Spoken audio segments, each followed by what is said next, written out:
माळेगाव सहकारी साखर कारखान्याच्या निवडणुकीची मतदान प्रक्रिया आज पार पडली आहे। एकूण 88.50% मतदान झालेलं आहे। 37 गावातील सभासदांनी 67 बूथ केंद्रावरती मतदानाचा हक्क बजावलेला आहे। बारामतीतील प्रशासकीय भवन येथे 24 तारखेला मतमोजणी होणार आहे। तत्पूर्वी मतदान झालेले आहे त्याच्या मतदान पेट्या बारामतीतील प्रशासकीय भवन येथे दाखल होण्यास सुरुवात झालेली आहे। आपण पाहू शकता की 6 वाजता मतदान प्रक्रिया पार पडली आणि त्यानंतर बारामतीतील प्रशासकीय भवन आहे येथे ह्या मतपेट्या जमा करण्यास सुरुवात झालेली आहे। एकूण जे 90 उमेदवार या निवडणुकीच्या रिंगणात उतरलेले आहेत।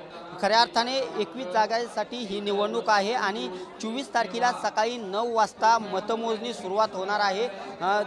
ज्या ठिकाणी मतमोजणी होणार आहे त्या ठिकाणी एकूण 60 टेबल लावण्यात आलेले आहेत आणि या 60 टेबलवरती ही मतमोजणी होणार आहे। खऱ्या अर्थाने राज्याचे उपमुख्यमंत्री अजित पवार यांनी माळेगाव सहकारी साखर कारखान्यासाठी आपला उमेदवारी अर्ज दाखल केल्यानंतर स्वतःच्या नावाची चेअरमन पदाची घोषणा केल्यानंतर विरोधात असणाऱ्या सहकार बचाव पॅनेलचे जे चंद्रराव तावरे आहेत यांच्या देखील नावाची चेअरमन पदाची घोषणा झाली। त्यामुळे साहजिकच या निवडणुकीमध्ये मोठ्या प्रमाणात चुरस निर्माण झाली होती आणि खऱ्या अर्थाने जी आज मतदान प्रक्रिया आहे ती पार पडली आणि ज्या मतदान झालेलं आहे त्या गावातील मतपेट्या ह्या बारामतीमधील प्रशासकीय भवन येथे जमा करण्यास सुरुवात झालेली आहे आणि खऱ्या अर्थाने 24 जून रोजी सकाळपासून मतमोजणी सुरुवात होणार आहे आणि मतदार कोणाला कौल देणार हे देखील त्याच दिवशी स्पष्ट होणार आहे। कॅमेरा पर्सन नागेश मर्डेसह मी दीपक कापरे, TV9 मराठी, बारामती।